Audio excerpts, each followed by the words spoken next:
All right, well, welcome to the MARY HYTKEN DUMONT University here at Untitled Chapter congregation here in Memphis, Tennessee. We welcome everyone who's on the call with us, on the Zoom with us. Great to have you with us. The MARY HYTKEN DUMONT University often discusses various topics, so we're discussing Torah and science this week, Torah and nature, and we'll discuss next week, 7 o'clock, back to 7, we're going to discuss Torah and health. That'll be next week. The Torah and nature. We had a lecture a while back on Tu B'Shvat of, I think, 2020, where Rabbi Moshe Tarragon spoke about his thoughts on Torah and nature, Judaism and nature. And I do draw somewhat on his thoughts, and I want to expand it beyond that as well, if possible. All right, so let's get started with our discussion. Share the screen. So Torah and nature. When we think about our relationship, the relationship of Torah and nature, you might feel that they're sort of antagonistic forces.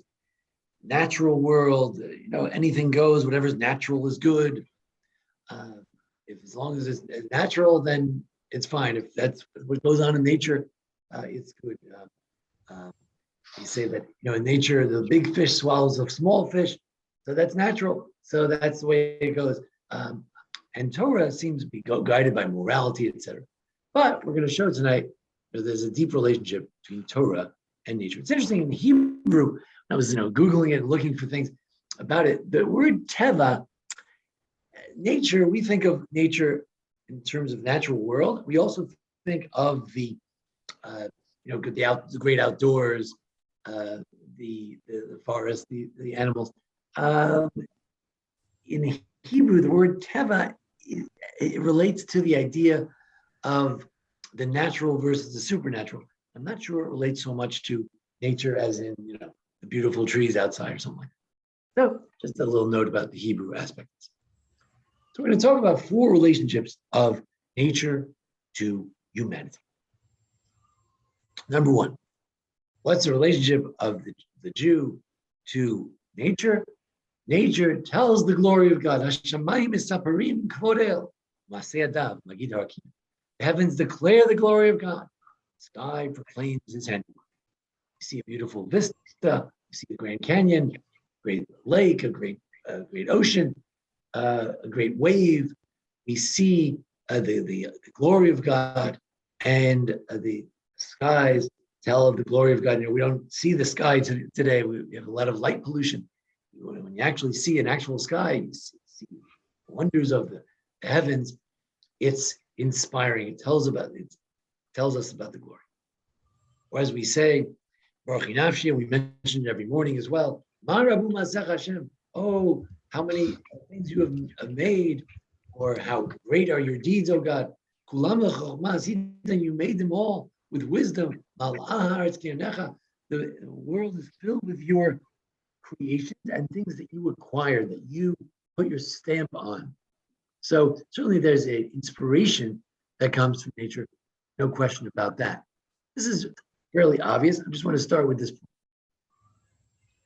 That was 1A. 1B, nature is often the impetus for faith. So for instance, the Rambam Yesode Torah, the laws of the foundations of the Torah, he talks about how a person comes to faith.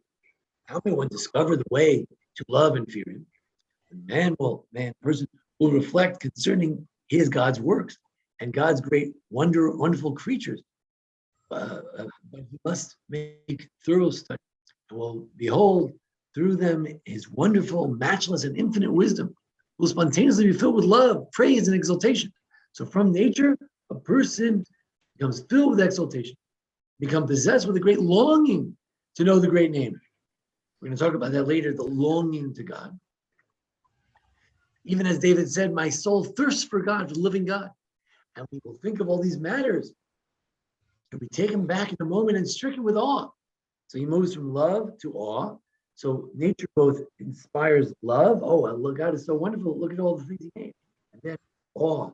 To realize that he's an infinitesimal creature, humble and dark, stand with an insignificant, It's like knowledge in the fingers.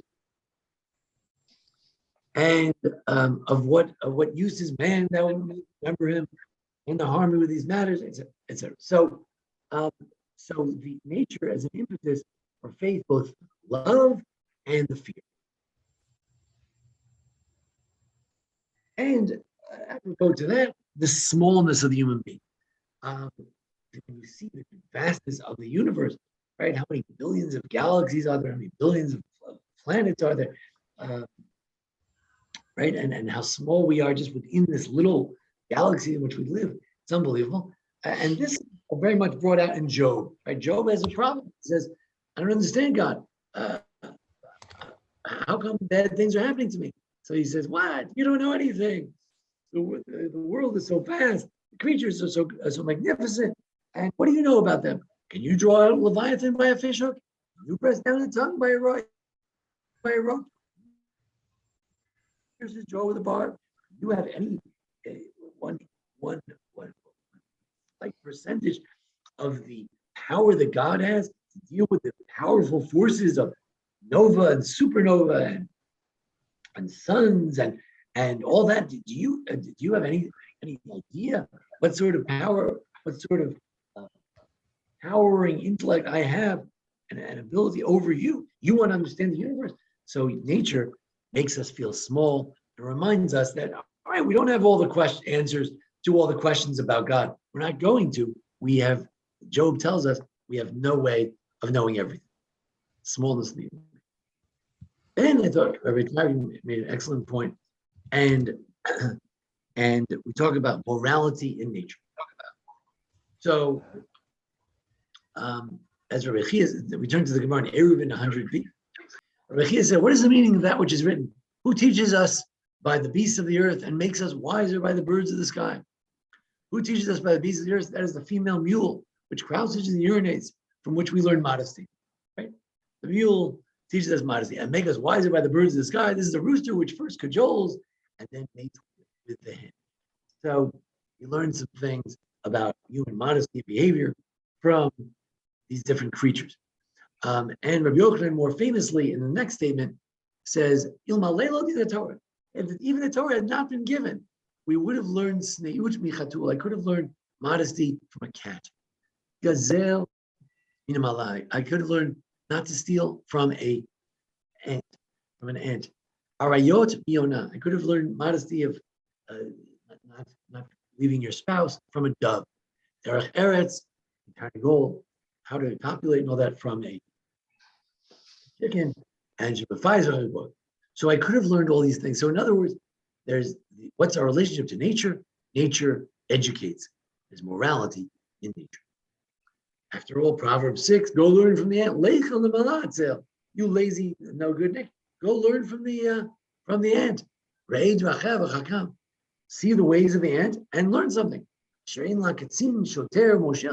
far as we know, when we look at the ants, they don't seem to have any chief ants or rulers, and yet it lays up its stores during the summer. It works hard during the summer, so it's going to have food for later. That's what you should be like. Save money, work hard, learn from the ant. So what's our relationship to nature?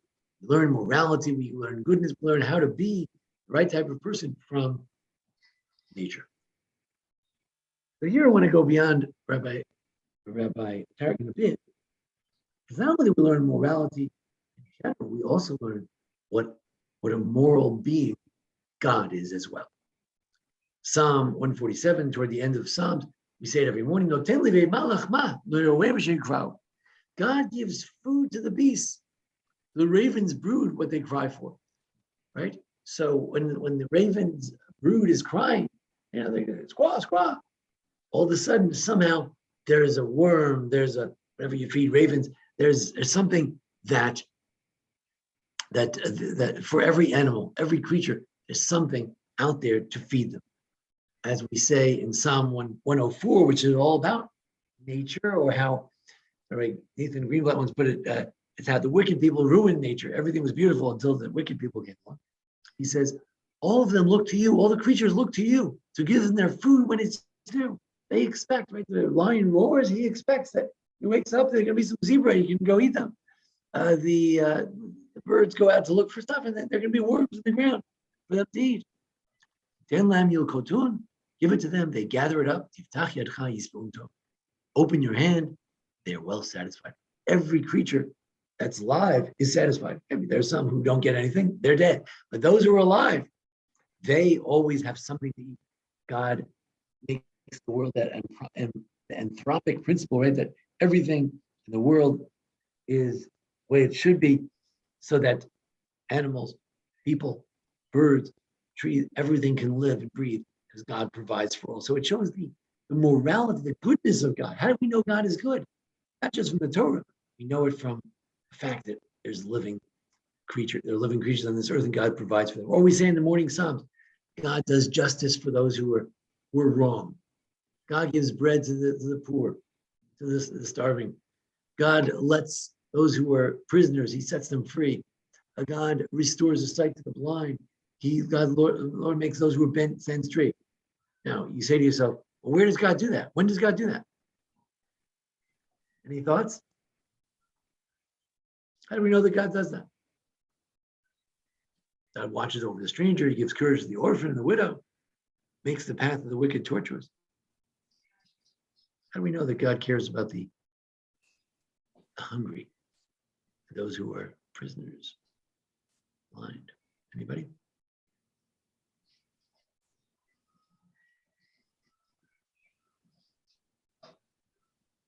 So I would say that when we see prisoners go free, we see that God helps the prisoner. When we see someone who is downtrodden, now they're running the bank. We see that somehow in life, in life, you can see the morality of God. God sometimes, has a sense of humor about how things work. That maybe is slightly different. In Parashat Ekev, we have the idea that God is great and he doesn't take bribes, and he does he upholds the cause of the fatherless and the widow. Friends the stranger, providing food and clothing. That when somehow the widow, the orphan who should be starving in the streets, somehow they're provided for. Some guy takes an interest in them, or somebody gives them charity, or they make a living somehow, they eke out a living. At that point, you say, God provided, that somehow God cares about these things. So from nature, life, morality, we learn some morality as well. God, as it says in Ashrei, God opens his hand, God gives everything. There are three interpretations. Either whatever, God gives something that he wants to give to everybody, or God gives something that everybody wants to everybody. Everyone gets something of what they want, or that God gives grace to everyone. There's some grace in everyone's life. Even the quadriplegic, there's some grace in their life. Or Tov Hashem Lakol, also Psalm 145. God is good to all, his mercies on all his creatures. So here's the idea that God is merciful not only to me, but God is merciful to all creatures. Our relationship to nature, God cares about nature. He cares about all the creatures. This is the basis of the idea that we shouldn't cause any to animals unless it's for human use. We shouldn't cause pain to animals because God has mercy on all his creatures, not just human beings. So we had the idea of nature telling God's glory, nature as impetus of faith, showing our smallness. We talked about morality, which you can learn from nature, things you can learn from nature. And then this was, I thought, one of Rabbi Tarkin's most beautiful points, is that one day nature will be in sync with God. Now, we ask, how do you know what God is like? How do you know what God wants? So you can look in the Bible, you can look in the Torah, and you can also look at nature to some degree as well. And therefore, the will of God can be seen from nature and the Torah. At some point, nature and God's will should be in complete sync. Now, when someone, like this week we saw in our community, a young boy died, it looks like God's will and nature don't seem to be in sync. But one day, they will be in sync. Exodus 11. In the story of Exodus, all of creation was in it together, and therefore the dog didn't bark. What happened? The Egyptians were crying from the loss of their children from the plague of the firstborn. Among the Jews, there wasn't a sound. Not a sound? What about the dogs? No, the dogs didn't make any sounds. The dogs were helping to show that you have to listen to God. You can't not listen to God. The dogs were in sync with God's will. Or every Friday night we say, let the rivers clap their hands, the mountains sing joyously together. Why? The presence of the Lord. He's coming to rule the earth. He will rule the world justly, and his peoples with equity.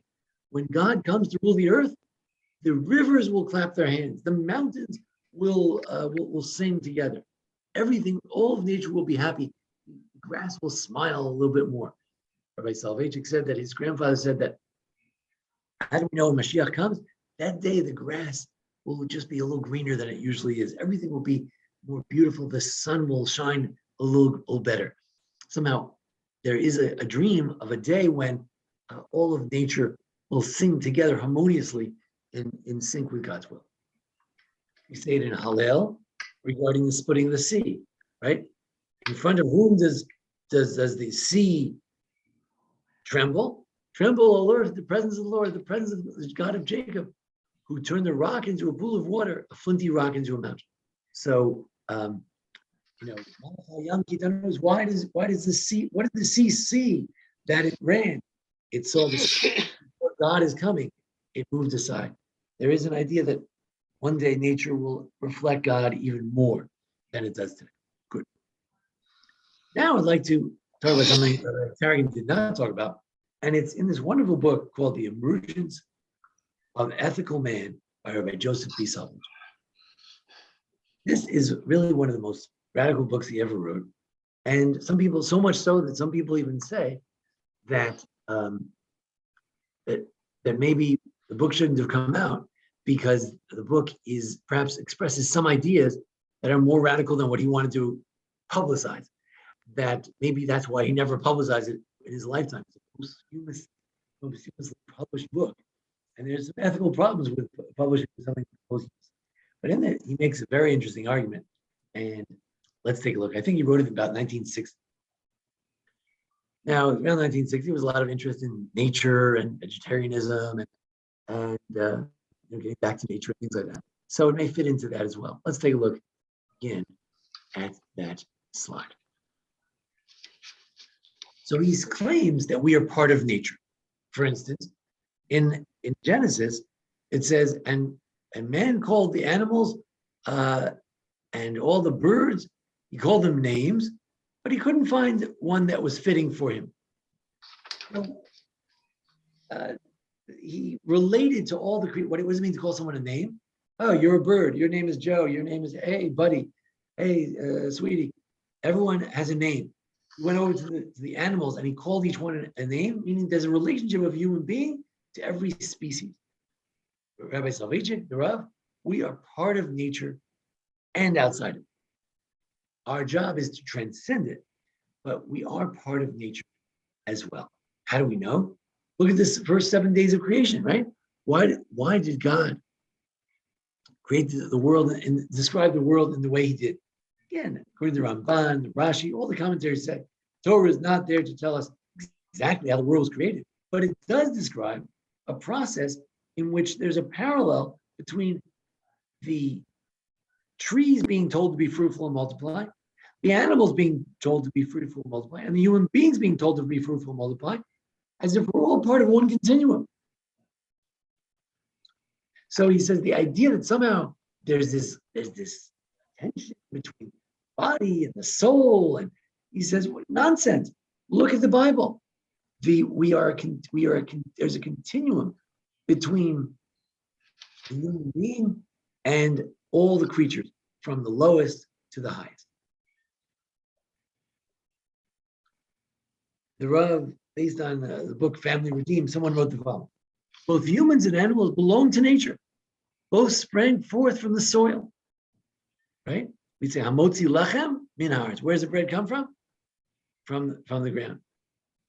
The difference is that humans are created in the image of God. This is not a gratuitous grant, but rather a challenge. What does it mean that we're image of God? Some people think it means that we're completely different from animals that have nothing in common with them. No. It's a challenge. Man is encouraged to use his distinctness to build, to plan, to beautify his life, to enjoy his life as much as he can. His earthly role is to create, change, improve, and make improvement and progress. To create change, improvement, and progress. So here he's claiming that we do have a role of changing nature, but the important line, I think, for these purposes right this second, are both humans and animals belong to nature, both sprang forth from the soil. Right? What does it say? You are dust, and you shall return to dust. Right? Where do we insist on being buried? In the ground. Right? There's an idea. The word Adam itself means Adama, dirt. There's an idea we are earthly, that the human being is earthly. The idea, he says, about Christians introduced, and Jews sometimes fell for it, that somehow we possess a soul, or transcendental. He says, of course we have a soul, we'll talk about what that means, but it doesn't mean that we're not part of earth. Yoram Hazony is a great thinker in Israel. I think the institute that he used to head is now being headed by Joe Roberts' brother. Anyway, so he wrote a book review of this book, Emergence of the Ethical Man. And so first he quotes something and then he explains. Man as a natural being suddenly begins to discover in himself not only identity, but also immeasurable incommensurability with nature. Thus, he enters a new phase of viewing nature from a distance. His personality begins to assume shape, and the ethical norm attains its full meaning. Man experiences the ethical must, not as a natural necessity which he cannot flee, but as a unique imperative which, if he decides to do so, he may disobey and ignore. Consciousness of freedom begins to dawn on him. So he talks about the emergence of ethical man, but a man starts not as ethical man, but as natural man. In a sense, the image of God for Rabbi Soloveitchik does involve the ability to overcome natural life. But Rabbi Soloveitchik emphasizes that this distancing of man from natural life does not in Hebrew scripture involve any turn to the supernatural. What he calls personality or freedom to choose to naturalize an ethical impulse does not connote anything supernatural or transcendental. It signifies only the emergent subjectivity in man. It signifies, in other words, development of the ability to mount a critique of nature as man finds it. When we find that there are poor people who are part of the natural system, that there are animals that are as a stray dog, we may want to critique it. We may want to give charity. We may want to adopt that dog. We want to help that poor person, that homeless person. But it's something that no other living thing can do. Man comes to regard nature as being, to a certain extent, alien for discern the possibility of choosing against nature. So on the one hand, we're part of nature. On the other hand, we look at nature objectively and say, wait, can I do anything to improve this thing? And I have an ethical imperative to try to do that, and I have a freedom to either do that or not. So how does man appear in Genesis? As a part of creation or separate from it? Well, right? The first 6 days is very much part of nature, but he has this unique thing of this image of God, whatever that means. We'll talk about. And why is man compared to a tree? Why do we say in Isaiah 40, Kol habasar chatzir, all man is grass. I'm sorry, not flesh. All flesh is grass. Where man is no more than an animal for all his fancy, Kohelet. There is an admission in the biblical literature, unlike the medieval literature, where there's this tension between the body and the soul. In true Jewish literature, namely the Bible itself and its attendant oral tradition, there is an acceptance that the human being is part of the natural realm. All right, so I said, if you want to know Jewish philosophy, you can't just look at Jewish philosophers. You have to look at the Halacha, look at Jewish law in the Torah, in the rabbis, and you'll see the philosophy of law. We have prohibitions on organic matter. For instance, we do not own the land. You can't reap during Shemitah. You can't change the nature of the trees. Some food is forbidden until we tithe it. But there's no relationship, no mitzvah to the inorganic. Right? If you see plowing as part of preparation of the tree. So he claims that our relationship is to the natural world, meaning the organic world. We are part of the organic world. Since we're part of it, we relate to it. We have mitzvot that relate to how to treat a tree. You can't knock it down if you don't have any purpose. But we have no rules about knocking down a rock because we're not in a relationship with the inorganic, but only the organic. Now, Rabbi Soloveitchik sort of making the argument of this passage in the Talmud. He didn't quote it, not exactly. It says there are 6 statements which were said in regards to humans. In 3 ways we're like ministering angels, and 3 ways we're like animals. 3 ways we're like ministering angels, that we have intelligence like angels, walk upright like angels, meaning we can go, we're free, not like a tree who's planted. We can go where we want to go. They speak in the holy tongue like the ministering angels. 3 ways we're like animals. We eat, drink like animals, we multiply, fruitful like animals, we emit excrement like animals.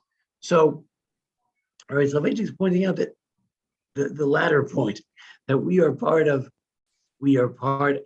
the animal kingdom. We don't disagree with that. That we do flow from plant, animal, human. There is a nexus. There's a relationship, connection between the 3: the plant, the animal, and the human being. That's why we have rules of how to treat animals, which animals we can eat, which animals we can sacrifice. How do we go from being natural man, natural human being, to being spiritual beings? And I'm sorry, Rabbi Soloveitchik always uses the word man. It's one of his favorite words. Of course, he means the human. Rabbi Soloveitchik said, the Rav said, you know how we become spiritual? Because man, as animal, needs faith. Let's think about that. Man, not as spiritual being, needs God. No. Man, as an animal, needs God, needs faith. Our natural state is that we get lonely and people reach out to God. And if I rather no atheists in a foxhole, when you're lonely, reach out to God. God made Abraham lonely. He said, I don't want you to be with your family. Leave, go somewhere else. Oh, you're lonely? Reach out to me. Adam can't find community in the natural world. Abraham is forced to be lonely, and he finds God. So man, it's not that he's a very radical statement. You might say because we have a soul and we're like angels, that's why we relate to God. He says no, it's because you're an animal. You know what animals do? They long for things. Most animals long for a lunch. They yearn for some water on a hot day. They yearn for eating an animal when they can't find one. They roar so they can find it as something to eat. But the human being also yearns, as it says in the Psalms, like a gazelle who's pining away for some water. So that's how my soul longs for God. It's part of my natural state. It's part of the idea that the human being is lonely, and we naturally reach out to God. It's not a supernatural thing. He wants to claim that the human being functions within a normative plane, of natural plane. So what's the image of God? It's due to divine communication, revelation. When we speak to God, we have the image of God is that we speak to God. It's not because you have some endowment that's different. I mean, I realize this is not what you usually hear. Usually you would say that our soul is part of God, which I reject. You would say that the soul is a spiritual being. It's like an angel or something. It's eternal, and therefore it relates to God. He says, no, it's very simple. God communicates with us. You read the Torah, and then we relate to what God said. That's how we have an image of God. We long for God. That's how we have a spiritual side. Very radical kind of a notion of human being as part of the natural world. We look at something from the book called "And From There You Shall See," page 48. This longing, born of the instinct to continue one's biological existence, that is implanted in man, finds expression in man running toward God. The sexual longing that a person desires, man desires woman, desires man, whatever it is, that longing, it can be, there's a side of it that can be identical to the longing for God. That the human being in a natural state longs and desires, and part of that can be, in a natural way, longing for God. Radical notion of our relationship to nature as spiritual beings is that we are naturally inclined to look for something higher power. The Soviet Union tried to stomp out God, and I think they took a survey. I think 80% of Russians believe in God. They go to church. They stomped out a lot of church, but a tremendous percent of Russians believe in God, despite the indoctrination to communism. Many Jewish Russians took for granted that there's no God because of their education. But today, most Russians believe in God. Go tell me there isn't a natural longing for God. Man is organic. If man was defined by logos, by reason, you know why we're humans? Because we have reason. Then, if we were defined by reason, then the unborn baby, you could just have an abortion whenever you feel like it. You shouldn't have any compunction at all, because it's or a dying patient. You walk over, you pull the plug out, you chop off his head. What difference does it make? He's dying anyway. There's no cognition. The human being is only cognition and logos. Fetus should have no status. Again, we're not saying you can never have an abortion. There are circumstances under which many rabbis allow abortions, and what term it is, depending on the circumstance, etc.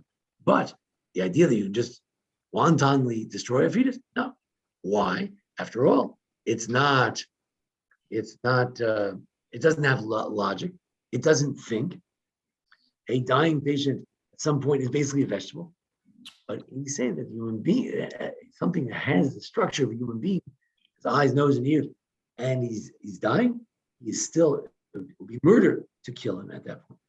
Again, there are circumstances on which you can stop certain life-sustaining measures and all that. But someone is truly alive, right? They're sitting there in a bed, not hooked up to anything in their life. They are alive because Rabbi Soloveitchik wants to define the human being as an organic being. You say, he's only a vegetable. No, a human being that looks like a human being and he acts like a vegetable because he has no logic, he has no mind. It's still a human being. You kill him, it's murder. According to Maimonides, theoretically, the unborn and the person in the vegetative state is not human. But Rabbi Soloveitchik says, no, obviously that's not true. The Halacha says otherwise. The Halacha says, don't kill the dying patient. The Halacha says, the unborn baby has some juridic right. And therefore, what is the Halacha telling us? What's the philosophy of the Halacha? The human being is an organic human being, not just a logical being, but also an organic being. And back to last week, Torah and evolution. Do we disagree that we are part of the continuum of life? This week we were talking about nature and Torah. Last week we were talking about Torah and science. One of the premises of biological science is evolution. So we wonder, one of the premises of evolution is that we're part of a continuum of life, that our DNA is the same as a plant, except we just have more.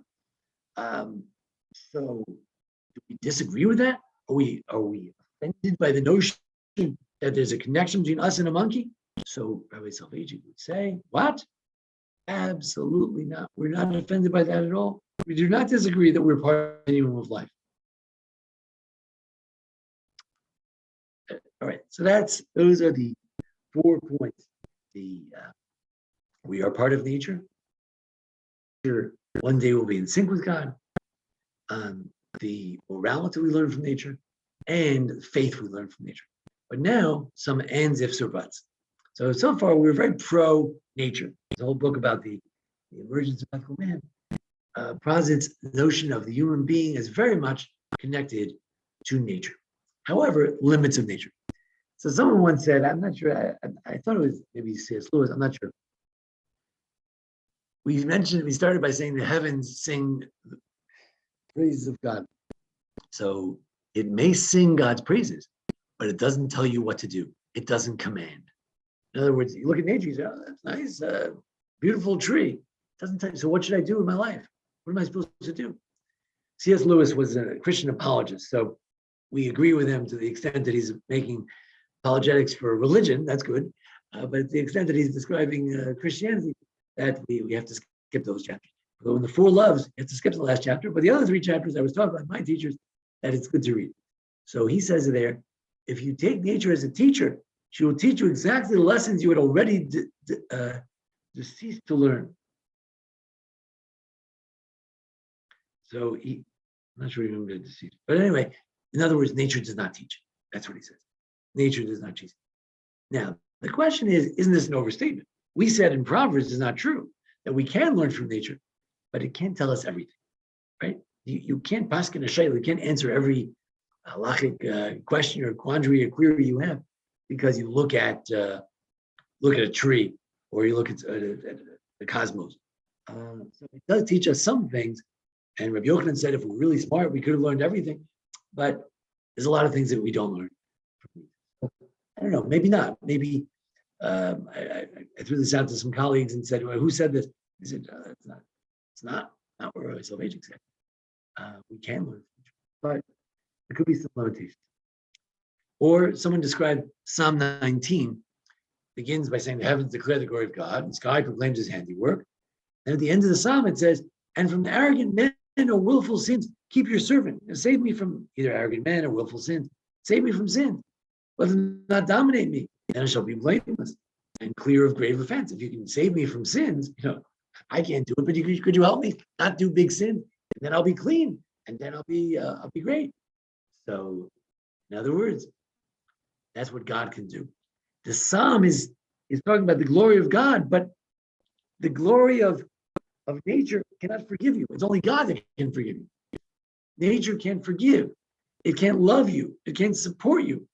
What's the final verse of Psalm 19? You, atzon mefi, the words of my mouth, and the thoughts of my heart. Hashem tzuriv goli, God is my rock and my redeemer. So nature is not your rock. It may be a rock, but it's not your rock. And it's not your redeemer. It has no relationship with it. So, well, we are related to it, but I don't know if it can be your friend, right? So that's the problem with nature as just a standalone.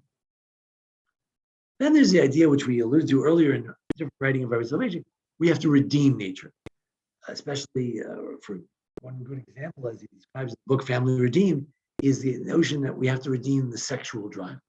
Maybe redeem it by longing for God.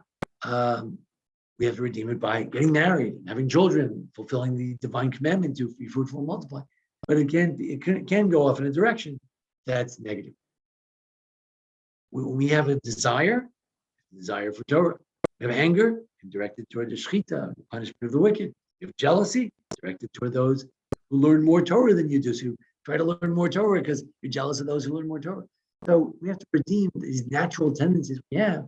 We have to redeem them. So there's an idea that we're part of nature and all that, wonderful. But there's also an idea that we have to go beyond it, beyond that scope. We had a passage here from my Soloveitchik where he wrote that man experienced that you have to mount a critique on nature, right? Man is encouraged to build and plant, to enjoy life, to create, to change, to improve, to make progress. So it's not just, oh, natural, everything natural is great. There's also a command to subdue nature, to get in relationship with nature and to look at it from the outside. So we're inside the Rabbi Salvation is very into dialectics. We're inside nature, we're part of nature, and we're also look at it from the outside. And we look on the outside, we say, wait, the lions are eating the children. Well, let's put a fence over there and make sure. Finally, we could close on the notion from Rav Amital. Rav Amital was one of the heads of the yeshiva Hartzion in Israel and Gush, and passed away not too long ago. And it seemed to me it wasn't too long ago. And he had an interesting idea that I kind of find him in some of his drashot, his teaching. He would look at various idolatries and say, idolatry is not that dumb. There's something to what they're doing. So for instance, I'll give you an example. There's a midrash that when the angels came into Abraham's house, he told them to wash their feet. Why? Because he thought they were idolaters. So why should they wash their feet? Because they were worshiping the dust on their feet. So he said, what a ridiculous type of worship. Worshiping the dust on their feet. So Rabbi Amital, Zechron Vacha, blessed memory, said, I'll explain to you. When some people worship themselves, what do they worship? the dust they walk on. So, right, as scientists, a lot of people worship the great discoveries as if they, because they have a cell phone, therefore, therefore we solve all the mysteries of life. So that's the idolatry of worshiping the dust on your feet. What about Pa'or? Pa'or is some sort of form of worship, again, whether this is just the way the Jews would think about it in order to make fun of it, or whether it's really true. But the rabbinic idea of Pa'or was that people would expose themselves, and that was part of the worship. You expose yourself to the idol, and that was the worship. Maybe they would urinate or defecate on the idol, and that was how they worshiped. They had them in bathhouses and stuff like that. So, again, Rabbi Mital wants to say, what are they doing? Why would they do that? Were they crazy? Well, why would someone worship that way? So he says, because one of the last things Moshe did was he made a battle against Pa'or, against this idol. And Pinchas destroyed those who worshipped the Pa'or. Because not everything natural is good. The Pa'or worshippers were saying natural, right? Urination, defecation, it's natural, right? Exposing yourself, it's natural. So he says, not everything natural. And that relates to the Midrash, where Akiva told the Roman that we're better without the bris. We're better with the bris. The Roman said, come on, you have a beautiful body, and you guys are mutilating it. So he said, no. So you have wheat, and then you have bread. What's better, wheat or bread? Bread. Oh, bread is better, but you mutilated the wheat. So in other words, sometimes you can improve things. So we're here to, not everything natural is perfect. Sometimes we need to improve it. Sometimes it's not even good. There are things that animals do that we shouldn't do. We need to go beyond nature. So on the one hand, we're part of the natural world, and we have a relationship with the natural world. We have responsibility to the natural world. On the other hand, we are asked to look at it from the outside and to be custodians of it, to work it, change it, and to try to adjust it. So we've argued that there are 4 relationships of nature and human being. Firstly, in faith, telling the glory of God, use nature as inspiration. Sometimes it shows us the greatness of God, and we love the love of God. Sometimes it inspires fear, as in the book of Job. We can learn some things from nature. If we look at certain animals, when we look at the animal world, we can learn certain basic behaviors that are encoded in nature. When a robin makes a nest in your backyard, right? It's not an ethical choice. They just do it. But look how dutiful the mother is and father to make sure those eggs are well protected. You can learn something from nature. You can learn hard work, etc. Then we talked about how we can learn the morality of God. We can be inspired by how good God is by nature. And good God is to the creatures, to us, through nature. And we talked about that. Number 3, we said that nature sometimes is not in sync with the will of God, and one day it will be. And that's perhaps our job as well, as human beings, to look at nature and say, wait, that aspect of nature is not, there are floods on the shore. We need to move the people off the shore so they won't get killed. It's our job to make sure that nature is in sync with God's will. One day we believe it will. And then the idea that salvation, this radical notion that we human beings are part of nature. Even what's unique about us is not necessarily something outside the organic realm, outside the animal realm. Even our longing for God is a natural thing. It stems from our longing for a lot of different things. And that he claims that in Genesis, we appear as part of the animal kingdom, and that's okay, because we do have responsibility to the plant, we have a relationship to the plant, to the animal, and of course to human beings. And therefore we have mitzvot only to plants and animals, but we do not have such a relationship with inorganic things. And finally, our spirituality comes from the longing, which is the natural instinct, a longing for God. Interesting question, is there a natural instinct to God? He's arguing. And finally, we said that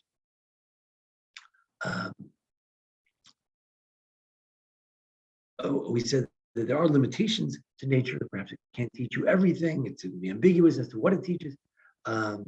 We said that nature is very nice, but it's God. It can be your friend, who can love you, it can be your rock and your redeemer. And also that there are things that need to be redeemed within nature. There are natural desires and things, and feelings and emotions that we have that need to be redeemed, that need to be fixed. And finally, Rabbi Tal points out that not everything natural is good. That's why the final battle of Moshe was against Peor, this idol worship, which worshiped everything natural. All right. With that, I will conclude my formal presentation. And if anyone has any questions at this time, please chime in.